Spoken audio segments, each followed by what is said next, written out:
how can you become better at your role as a producer when you aren't at your job? Or in other words, how can you get better at what you do aside from getting more experience?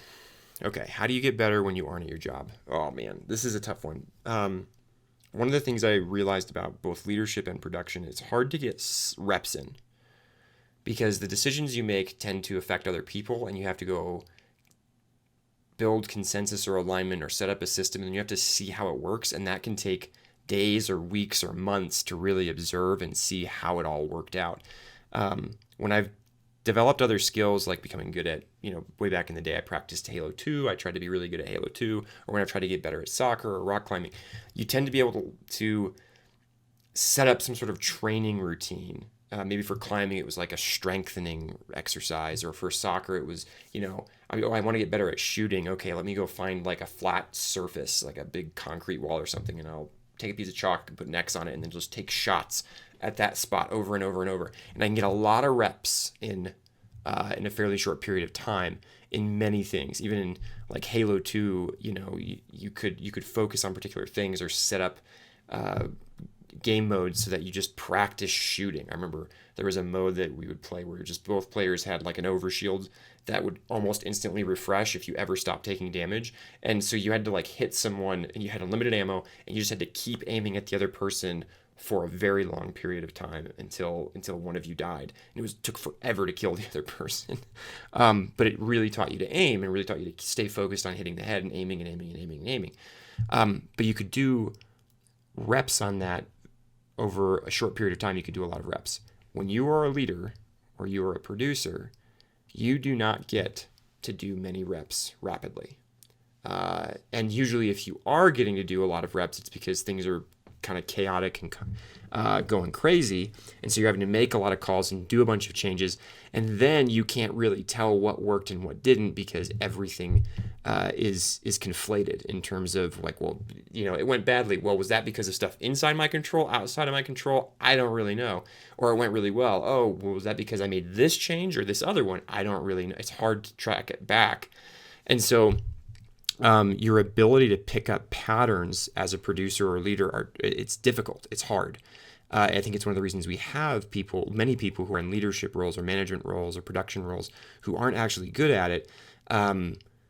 Partially there's a training problem, partially it's a mentorship problem, but also just because it's hard to get reps. It's hard to see the patterns over time and be able to realize like this is what's working and this is what isn't. So what do you do besides just getting those reps, which will take a long time? Well, one of the first things you do is you try to find other people who have gone before you. And here, sometimes you can find those in game dev. Best book, I think, I'd still say this is the best book for game development on the production side, is Clinton Keith's Agile Game Development with Scrum. I think is what it's called.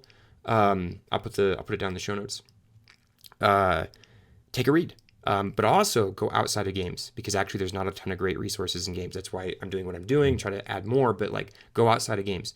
Study how software development happens. Study how military leadership functions. Study how restaurants run or supermarkets. Go read a book by somebody who's made a successful restaurant chain and talks about their role as leader. And you're going to learn something that you can apply in your job. So I guess, there's educational resources that are all over the place when it comes to how do you lead well, how do you manage well, how do you get groups of people going in the right direction. Other books besides the one by Clinton Keith, Lean from the Trenches by Heinrich Nieberg. I hope I'm saying his name right, but I'm probably not. There is Creativity Inc. is a good one. Turn the Ship Around. Creativity Inc. is the story of Pixar. I think by Bob Iger, maybe. And then Turn the Ship Around, I don't remember the author, but it's a naval submarine captain. And like go find these things, study them. Now, reading about stuff will not be as valuable as experiencing it. So what I'd also say is figure out as you're reading things how to like find something that seems to be working. Don't just go and afflict your team with it. Don't just be like, I read that there's this cool different way that we could do a retrospective and just boom and like make your team do it. But you're going to find ways that they're going to teach you ways that are actually different, like things that you can engage around, or subtle things that you might be able to get your team on board with. Maybe they do want a different retro, and you could like ask them, hey, I learned about a different way to do a retro. It's something like this. Would you guys be up for trying that? Then try it, right?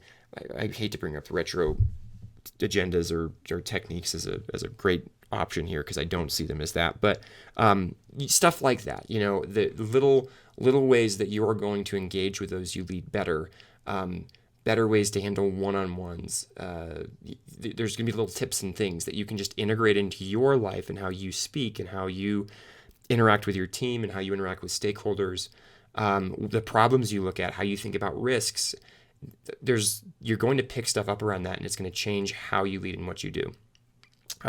So books are one way, and then like apply what you're reading about in small ways to get the reps, to get the experience, because ultimately like that's how you're going to develop the sort of pattern recognition you need around production and leadership.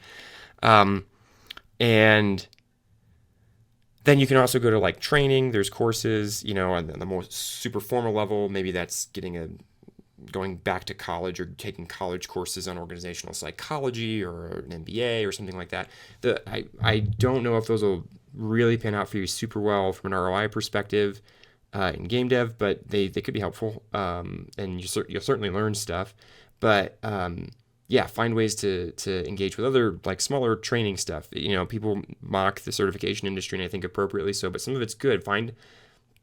Talk to other people, see what they actually recommend, and focus on the trainers that they recommend versus the certifications that they recommend. Because if you've got good trainers, they're going to teach useful, interesting things. And the cert is actually the far less important part. So find people who have gotten good training, and then take that material and see what, again, you can apply from it. Other one I would do, mentors. Find mentors, relate to those mentors, talk to them about what you're facing. Now, your manager should be something of a mentor to you for sure.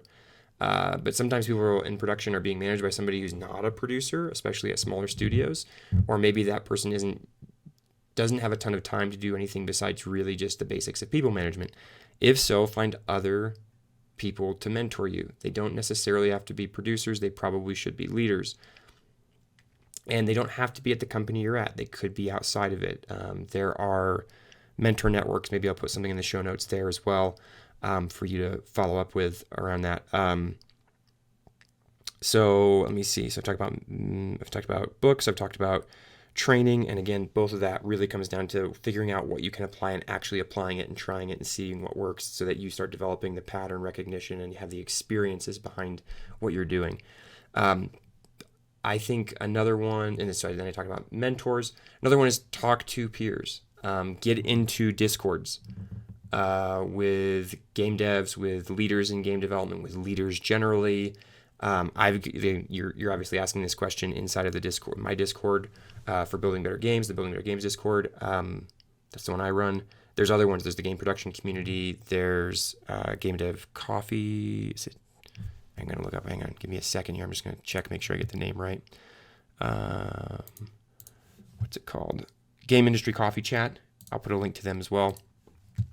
Talk to other people there, and be specific about asking people. Like if you've got questions or things you want to bounce around, don't just like throw a question in the discussion. That might work. People might respond to it great, but also be like, hey, I want to talk to someone about this. And often you can find someone who's willing to give you half an hour to just chat through something, and you can get a different perspective at least. So those are some ways that I would say to become better at your role as a producer. Thinking more outside the box, I learned a ton about leadership being a raid leader in World of Warcraft.